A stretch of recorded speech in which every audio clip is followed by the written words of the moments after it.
اچھا عرفان صدیقی صاحب، آپ کو بھی ہتھکڑیاں لگا کے عدالت میں پیش کیا گیا اور عدالت نے تو آپ کی بات بھی نہیں سنی اور آپ کو سیدھا انہوں نے اڈیالہ جیل بھیج دیا تھا. تو جو آپ کے ساتھ ہوا وہ بھی غلط تھا، لیکن اب جو فواد چودھری صاحب کے ساتھ ہو رہا ہے جس طریقے سے ہوا، جیسا کہ فیصل چودھری صاحب نے بتایا، تو یہ صحیح کیا ہے آپ کی حکومت نے؟ بہت شکریہ میر صاحب. میں نے تو آج سینٹ کے فلور پہ بھی بڑی وضاحت کے ساتھ تفصیل کے ساتھ بات کی ہے، اور میں نے وہاں بھی کہا ہے کہ جب کسی شخص کو ہتھکڑی لگتی ہے، ایک نون شخص کو جو پالیٹیشین ہے، جو ایک رول پلے کر رہا ہے، اس سے ہزار اختلاف ہوں گے، وہ اپنی رائے رکھتا ہے، ہم سے الٹ رائے رکھتا ہے، ہمیں برا بلا کہتا ہے، ان سب چیزوں کو چھوڑ دیں. بٹ ایک معروف شخص ہے، اس نے کو بھاگ کے جانا ہے. آپ اس کو ہتھکڑی ڈال کے کیا دکھانا چاہتے ہیں، کیا ثابت کرنا چاہتے ہیں؟ اس کے منہ پہ کپڑا ڈالتے ہیں، وہ پیروں بیچارہ باہر گاڑی میں بیٹھا رہتا ہے، کبھی جج نہیں ہے تو کبھی کمرہ چھوٹا ہے تو کبھی. یہ مناظر میں نے فلور آف دی ہاؤس پہ کہا ہے کہ مجھے بہت افسوس ہوا ہے ان پہ. یہ بالکل ہرگز اچھے نہیں. میں نے تو یہ لفظ بھی استعمال کیے کہ اگر کسی میں پاکستانیت ہے اور اگر کسی میں انسانیت ہے تو وہ ان مناظر سے لطف اندوز نہیں ہو سکتا. یہاں تک تو بات درست ہے. لیکن میں نے یہ بھی کہا کہ جو ابھی آپ نے اپنے ٹائٹل میں بتایا کہ آپ لوگ بھی کچھ نقوش پا چھوڑ کے آئے ہیں، نقش قدم چھوڑ کے آئے ہیں، اور وہ نقش قدم اتنے اچھے نہیں ہیں. ان پہ تو چلیں، جیسے کہہ رہے ہیں چودھری صاحب، ایک کیس بنا، غلط بنا یا صحیح بنا، ایک کیس بنا، ایک ایف آئی آر ہوئی، ایک پروسیس ہوا، ہمیں اس پروسیس سے بھی اختلاف ہے اور ہم نے اس کو برا بلا کہا ہے. مجھ پہ تو کچھ بھی نہیں تھا میر صاحب.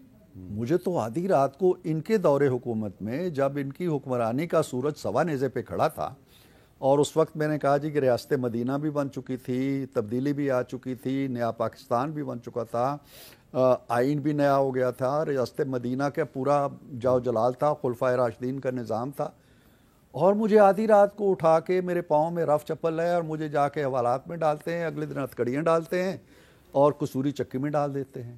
تو اب وہی کچھ اگر فواد کے ساتھ ہو رہا ہے تو اس کا مطلب نہیں ہونا ہے کہ چاہیے. عمران خان اور شہباز شریف میں کوئی فرق نہیں.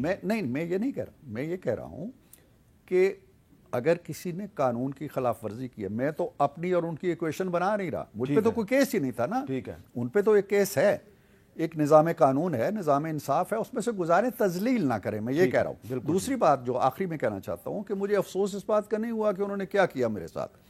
مجھے افسوس اس بات کا ہوا کہ ایک جمہوری حکومت تھی، سو کارڈ، اور حکومت بھی وہ جو ریاست مدینہ کا دعویٰ کرتی ہے.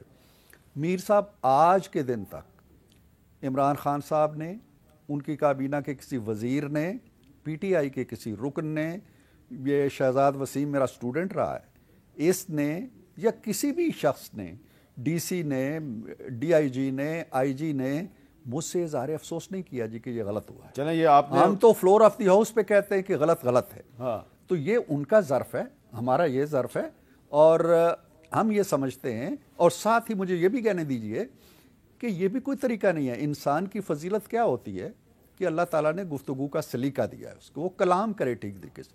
صبح و شام جب ہر ادارے کو ہم برا بلا کہیں گے کھڑے ہو کے کہ جی آپ کے بچوں کو بھی دیکھ لیں گے اور ہم اس کی چلیں ٹھیک ہے، تو یہ بھی نہیں ہونا چاہیے. جی مشتاق صاحب، کوئی فرق نظر آ رہا ہے آپ کو پچھلی حکومت میں اور اس حکومت میں؟ آپ نے بھی اس پہ آج افسوس کا اظہار کیا. بالکل، میں نے آج افسوس کا اظہار کیا میر صاحب. میں نے کہا کہ اس حکومت میں بھی پولیٹیکل وکٹمائزیشن ہو رہی تھی اور صحافیوں کو بھی نشانے پہ رکھا گیا تھا، اور اس حکومت میں بھی. اور میں نے باقاعدہ مثالیں دیں کہ جو کچھ ہوا رانا ثناء اللہ صاحب کے ساتھ بالکل غلط تھا، پروفیسر عرفان صدیقی صاحب کے ساتھ جو ہوا بالکل غلط تھا، اسی طرح آپ کے ساتھ اور باقی صحافیوں کے ساتھ جو کچھ ہوا بالکل غلط تھا. اور اس کو اگر کسی نے کیا ہے یا اس وقت کسی نے اگر اس پہ خوشی کا اظہار کیا، غلط تھا. لیکن آج ان لوگوں کے ساتھ، فواد چودھری کے ساتھ جو کچھ ہو رہا ہے یہ بھی غلط ہے. اس پہ بھی اگر کوئی خوشی کا اظہار کر رہے ہیں تو یہ غلط ہے. اس لیے اس سلسلے کو بند ہونا چاہیے. یہ جو ایک شیطانی چکر کے اندر ہمارا پولیٹیکل اسپیکٹرم پنس چکا ہے پولیٹیکل وکٹمائزیشن کا، اس کو ختم ہونا چاہیے. ہمارے ایشوز، میں نے تو آج کہا کہ دیکھیں اس پارلیمنٹ کو، اس ایوان کو عوام کا ایوان ہونا چاہیے.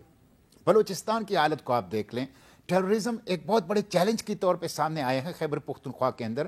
لوگوں کو آٹا نہیں مل رہا, معیشت ملک کی ڈوب چکی ہے, ہماری ڈیفالٹ کی باتیں ہو رہی ہمیں ہے. قومی ڈائلاگ کی ضرورت ہے, لیکن ہماری قیادت آپس میں لڑ رہی ہے. بالکل.